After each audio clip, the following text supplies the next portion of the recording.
மாண்புமிகு முதல்வர் அவர்களின் பதில் உரை. மாண்புமிகு பேரவைத் தலைவர் அவர்களே,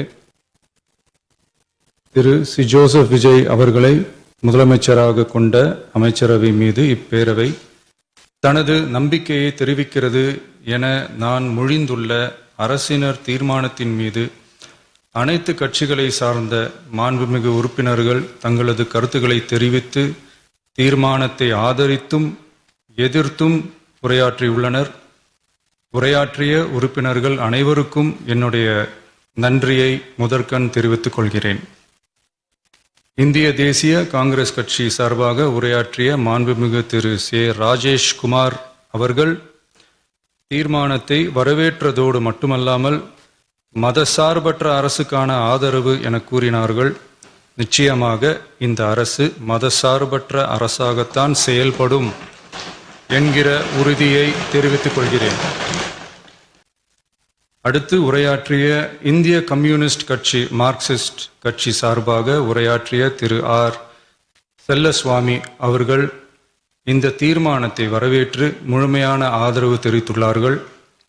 விடுதலை சிறுத்தைகள் கட்சி சார்பாக உரையாற்றிய மாண்புமிகு உறுப்பினர் திரு வன்னி அரசு அவர்கள் உரையாற்றுகையில் நம்பிக்கை வாக்கெடுப்பில் வெற்றி பெற்று இந்த அரசு 5 ஆண்டுகள் தொடரும் என நம்பிக்கை தெரிவித்தமைக்கு என்னுடைய நன்றியை தெரிவித்துக் கொள்கிறேன்.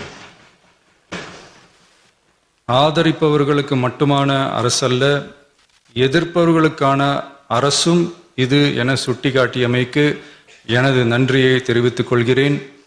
முந்தைய அரசுகளால் கொண்டு வரப்பட்ட முக்கிய மக்கள் நலத்திட்டங்கள் தொடரும் என்ற உறுதியை தெரிவித்துக் கொள்கிறேன்.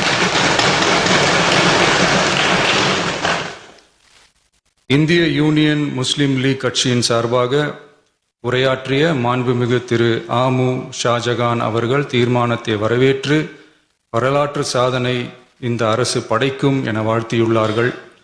மாண்புமிகு உறுப்பினர் திரு எஸ் காமராஜ் அவர்கள் தீர்மானத்தை வரவேற்று உரையாற்றியுள்ளார்கள்.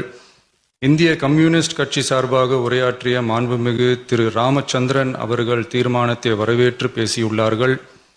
தேசிய முற்போக்கு திராவிட கழகத்தின் சார்பாக உரையாற்றிய மாண்புமிகு உறுப்பினர் திருமதி பிரேமலதா விஜயகாந்த் அவர்கள் உரையாற்றுகையில் எதிர்கட்சிகளை எதிரி கட்சிகளாக நினைக்காமல் எங்கள் அரசு செயல்படுவது குறித்து குறிப்பிட்டு வாழ்த்து தெரிவித்தமைக்கு என்னுடைய நன்றி. மேலும் ஓரிரண்டு கருத்துக்களை தெரிவித்து தெளிவுபடுத்த வேண்டும் என்று கேட்டுக்கொண்டார்கள். I will rethink about it. தமிழ்நாட்டை ஆண்ட பல்வேறு கட்சிகளை சார்ந்த அரசுகள் இந்த நாட்டு மக்களின் நலனை முன்னிலைப்படுத்தி தீட்டிய திட்டங்கள் சமூக நீதிக்கு முன்னுதாரணமாக திகழ்ந்து நிறைவேற்றப்பட்ட சட்டங்கள் எங்கள் கட்சியின் கொள்கை தலைவர்களின் எண்ணங்கள் என இவற்றை மனதிலே கொண்டு எங்களுடைய ஆட்சி நடைபெறும் என்கிற உறுதியை மட்டும் தெரிவித்துக் கொள்கிறேன். பாரதிய ஜனதா கட்சி சார்பாக பேசிய திரு எம் போஜராஜன் அவர்கள் நடுநிலை வகிப்பதாக தெரிவித்து உரையாற்றியுள்ளார்கள்.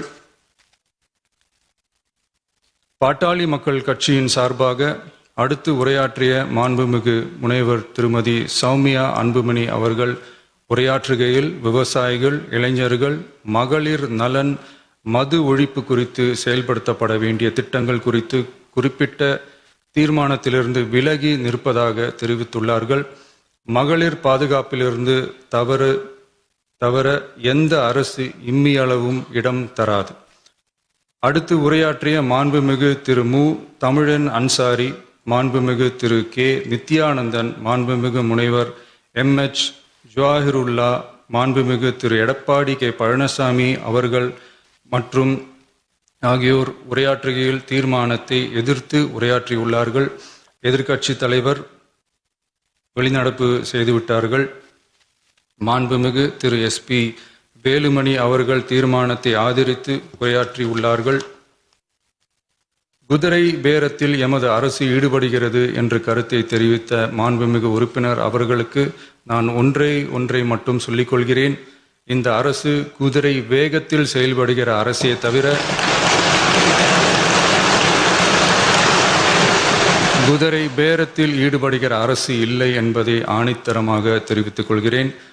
நம் தமிழ்நாட்டின் முன்னேற்றத்திற்கு உழைத்த தலைவர்கள் வழிகாட்டிய கொள்கைகளிலிருந்து இம்மி அளவு விலகாமல் நிச்சயமாக இந்த ஆட்சி நடைபெறும்.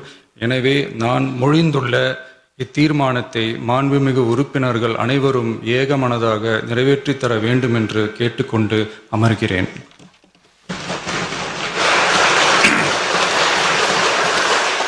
அரசினர் தீர்மானத்தின் மீது இப்போது வாக்கெடுப்பு.